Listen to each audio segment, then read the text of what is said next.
They may try to launch another war, perhaps after the World Cup, and assume that the U.S. will join them as they did during the 12-day war to rescue them. This war would increase the pressure on Donald Trump to do something. And it's unclear. It's unclear if he will rescue them this time, or as Nixon did in the '73 war. But one thing that they have no strategy for, and that they're not prepared for, and which they cannot stomach at all, is the loss of support of the American public and growing elements within the U.S. political establishment. It's gotten so desperate that Israel's Channel 14, the pro-Netanyahu propaganda channel, hosted the Israeli magician and mentalist and fraudster Uri Geller, who declared that Donald Trump's brain had been hacked by a sophisticated electronic transmission by Iran, and that's why he signed the MOU. That really gives you a window into the thinking in Israel right now, and I don't even know if we can call it thinking. I hadn't seen that story. That's, yeah, quite extraordinary. But well, again, we within the United States. What is fascinating though with the Israel issue, there always seems to be a consensus there. A Republican, Democrat, they will always fight for Israel till the end. But now, as you say, you have this all this, I guess, pro-Israeli groups up in arms because of the MOU being seen as this, massive decoupling. But on the other side, you see the people. Well, yeah, you can put J.D. Vance in the box, but essentially the Tucker Carlsons of America, those who argue for putting America first instead of Israel. So you see this massive, Israel has become a polarized issue, it seems. But how does that work into the survival though of the MOU? Because there's of course many who would like to sabotage it within the U.S.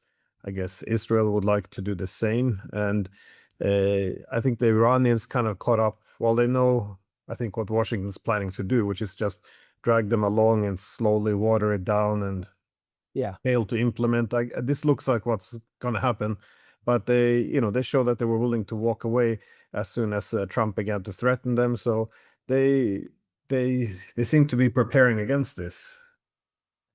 Yeah, I mean, I think this is just a historical inflection point more than an actual signal of any concrete deal, and that a process of eh, of the process of Israel's dissolution, or at least the dissolution of Israeli exceptionalism in American life, is accelerating rapidly. That's all we can say. But I agree with you. The MOU will be eventually watered down.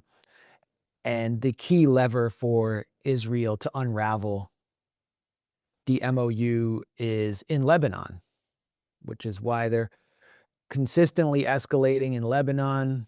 Our correspondent at the Gray Zone, Wyatt Reed, was in the South interviewing people who are attempting to return to the rubble of their homes or their homes, and many of them had to turn back because Israel continued to escalate and was enacting new massacres, killing scores of people a day.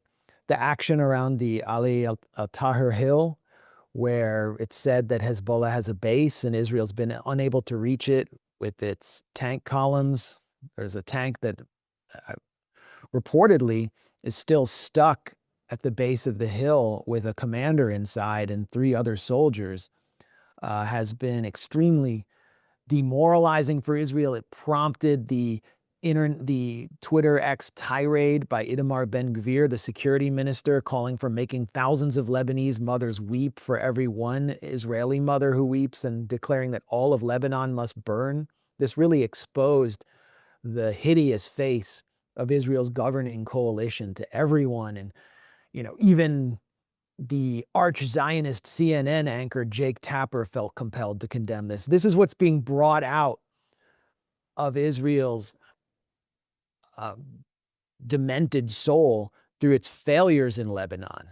But it has to stay in Lebanon in order now to sabotage the MOU.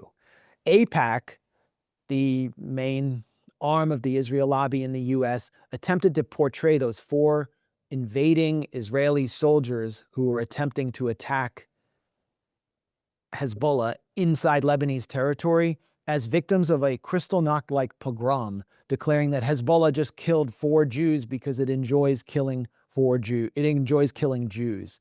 They're actually trying to elicit sympathy for invading Israeli soldiers. And every time they do so on X, those posts get ratioed with thousands of comments, essentially mocking and taunting them. There is no sympathy for what Israel is doing there. J.D. Vance was asked in Switzerland by an Arab reporter about Israel's genocidal rampage in Lebanon, actually using the term genocide, and J.D. Vance declared he didn't, in the past you would have seen Joe Biden or Barack Obama or whoever their underlings were denounced that reporter for using the term genocide, but J.D. Vance simply shrugged and said, no one is doing more than us to try to tamp down on the violence in Lebanon. And if the MOU is to be enforced, Israel is going to be restricted in Lebanon. And that will be a military failure, that could actually be a more devastating military failure for Israel than Iran was. Iran was a more catastrophic failure for the United States. But at this point, it looks like that's where they're heading, and that Lebanon will be the main lever for unraveling the MOU. And to the extent that Hezbollah is going to continue to inflict losses with FPV drones, with Cornet missiles and other anti-tank weapons on the Israelis, the MOU survives. Now, just another quick point, because you brought up Tucker Carlson. Tucker Carlson declared, I think yesterday in an interview with a podcast, that he was done with the Republican Party. Tucker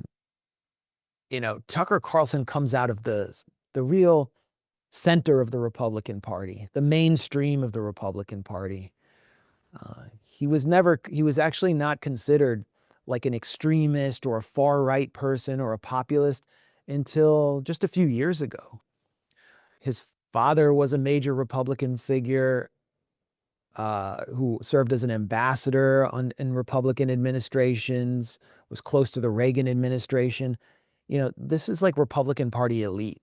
And he's declaring that he can't be part of the Republican Party anymore because it doesn't serve the United States. It essentially serves Israel. Tucker Carlson could potentially form a third party that would include figures like Marjorie Taylor Greene, Matt Gaetz, and Thomas Massie. Many of the figures who've been pushed out by the Israel lobby, who have a lot of cachet within the conservative grassroots and also have a lot of respect on what I would call the populist left, which Representative Ro Khanna of California is attempting to lead right now. And he'll probably I think he'll run in the Democratic primary. So let's just say they do that.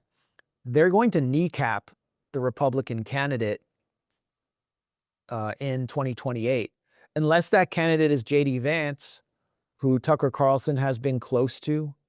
Tucker Carlson's son worked under J.D. Vance until he was forced out by the Israel lobby. And but having that contingent, the Tucker contingent, you could call it, will force J.D. Vance to take a harder line against Israel. And it's something that I wished would take place with the Democrats, but you only have the Green Party, which the Democrats have successfully kept off ballots nationally and in state races, most recently in the California governor race, to prevent there being any lever of restraint on the Democratic Party's pro-Israel insanity. I think, it's shaping up to be a fascinating 2028 primary in both parties because the base has dropped out on pro-Israel support, and the only thing left is legalized bribery.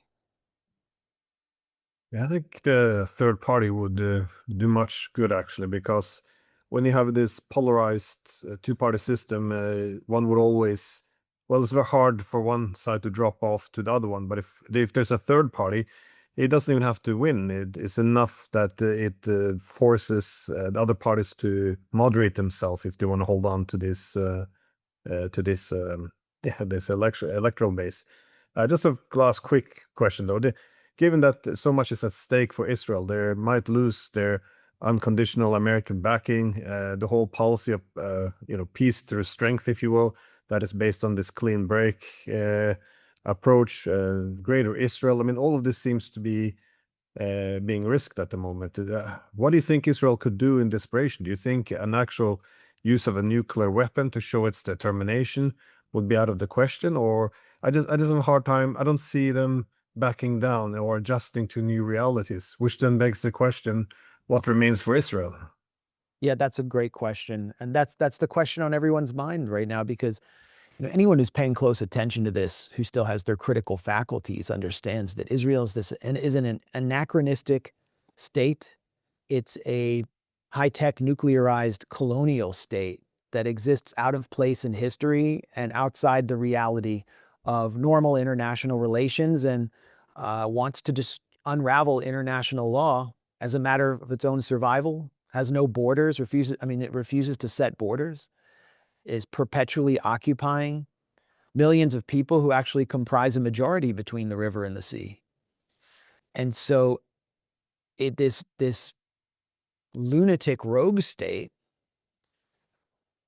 in order to maintain its ethno-supremacist character, is prone to some dastardly acts and is capable of anything. I don't think we've seen the worst of what Israel's capable of. It's boasted of its ability to infiltrate common household communications equipment like pagers or cell phones and turn them into explosives.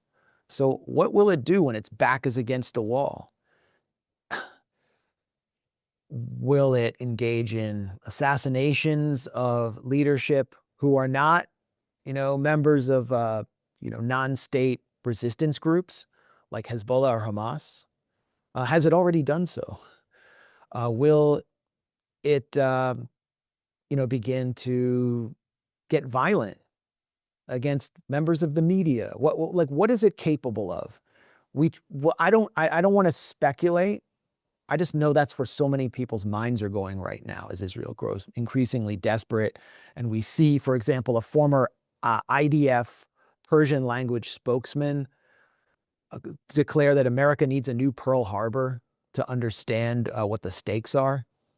That, we should worry about what they're capable of. But what they're doing right now is attempting to elicit sympathy through the conjuring of bogus anti-Semitism hoaxes to the point where prominent Canadian Zionists have been hoping for the past 24 hours or so and wishing that this Montreal shooter, who is said to be sort of, it's a crude way of putting it, but like an incel who hated women or resented that men weren't able to, that women weren't available to men like him. That he were actually an anti-Semite who was out there shooting Jews. And they're doing everything they can against all evidence to convince the public that this shooter wanted to kill Jews. Just as AIPAC was attempting to portray IDF invading soldiers in Lebanon as Kristallnacht victims who were killed just because they're Jewish.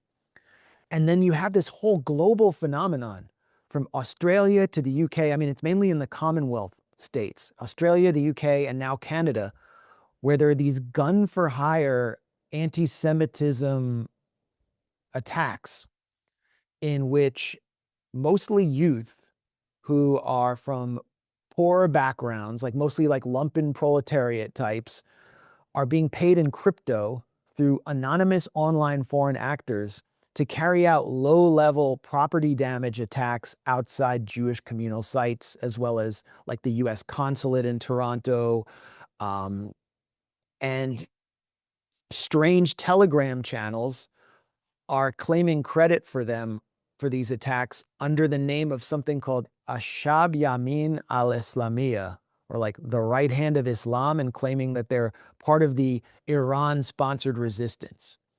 And it all looks very shady to me. It all looks very shady. And when we consider that in 2016 and 2017, in 2016, a wave of thousands of anti-Semitic robocalls to Australian Jewish centers actually originated from Israel, and an Israeli teen was arrested after Australian intelligence fingered the culprit. But Iran is blamed for all of it. Iran's ambassador had been removed from Australia after being blamed for these strange pay-for-play anti-Semitism attacks. Iran was blamed by Keir Starmer for a stabbing in London by a mentally ill man who had stabbed 2 Jews after stabbing a Muslim flatmate. Iran's being blamed, but Iran doesn't gain anything from this. Iran gains nothing. There's only one state which gains from these strange pay-for-play anti-Semitism attacks, and it's the one with a long history of false flag attacks, for example, bombing synagogues in Iraq to compel the Iraqi Jewish community to move to Israel in the early 1950s. Crimes that were documented and confirmed by the Israeli revisionist historian Avi Schleim, or the Lavon affair in Egypt, which actually collapsed Egypt's Jewish community and set the stage for the 1956 war. It's Israel. And so we really have to be asking what they're capable of with their backs increasingly against the wall. And we have to be documenting it and pushing our leadership to do something to restrain this psychotic state.